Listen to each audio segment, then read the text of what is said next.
Boker Tov, Chavrim, I'm Stephen Ben-Nun. You're watching Israeli News Live. There is a very serious situation going on in Afghanistan. Different reports coming out. Some of these have been released on Twitter as well as on news sources. Nothing in the mainstream media as of yet. Our good friend Lorenzo had already happened, also putting out a call, sending us a private message that this definitely needs to get to mainstream media, that we have U.S. soldiers that have been killed in a major firefight in Afghanistan. I want to start right now with Lorenzo on his page. Already happened. Islamic Emirates of Afghanistan, ISIS 2.0 question mark, and the latest developments in the country's north do need more media coverage. Several reports came out today about heavy clashes between U.S., Afghan, and Islamic Emirates of Afghanistan forces in the country's north. Some of them confirmed by both sides. This is one picture here showing the Islamic State working inside of Afghanistan. There has been a report, according to the Taliban's official Al-Imara News, Kunduz, July 18th, Al-Imara News said as many as 34 U.S., as they call it, puppet military personnel have been killed in Islamic Emirates Mahadin attacks over the last 24 hours in the country's north.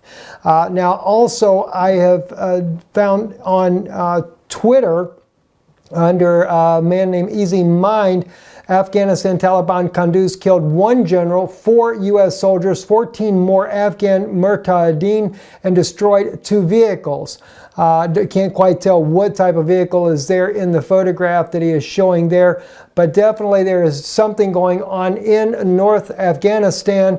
We know that there has been more requests to send in more U.S. military troops to deal with the insurgency that is going on there. Also, Lorenzo shared another article from the militarytimes.com that had just came out showing the Taliban with the Scar rifle, something that U.S. Special Forces are known to use, including equipped with the most advanced laser sights for close combat for better accuracy. Also, they're seen with M4s, M16s, etc.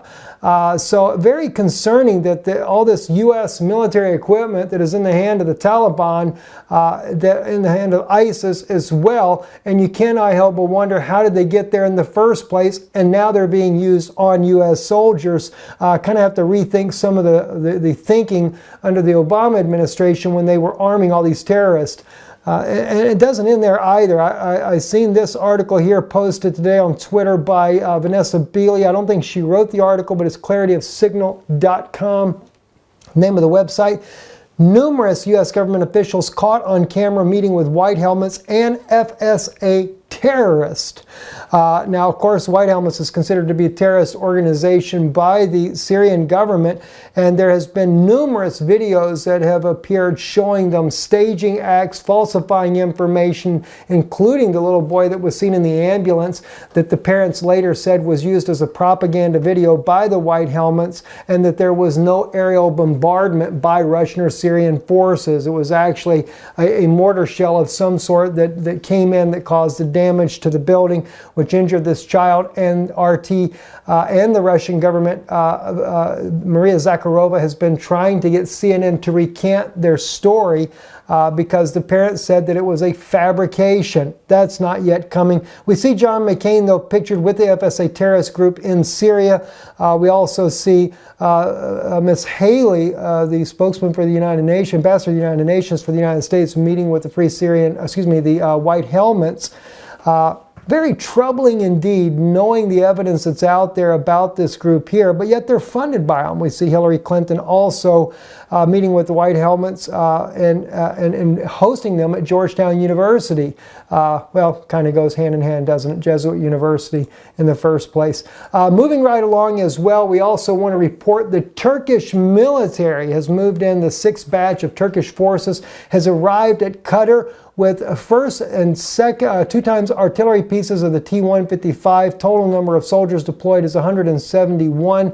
They seem to be making good on their promise. They're going to back up Qatar in defiance to that of Saudi Arabia. but I kind of find it odd that Saudi Arabia is calling Qatar a terrorist group. As we brought out the other day, the ex-prime minister accusing not only Saudi Arabia but the United States as well, heavily involved in supporting the terrorist groups inside, and of course admitted Qatar is too, supporting these terrorist groups inside of Syria from the very beginning to overthrow President Bashar al-Assad. Very disturbing information indeed that is coming out of the Middle East there. Kind of a quick take of our broadcast today.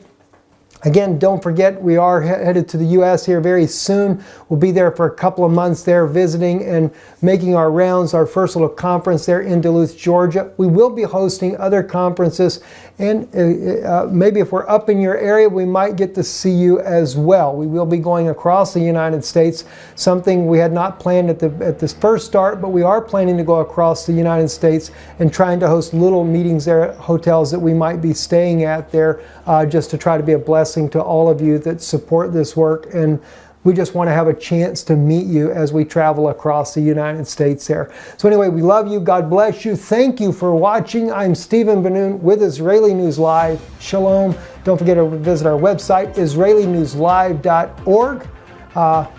And thank you for your help and support of this ministry. Shalom.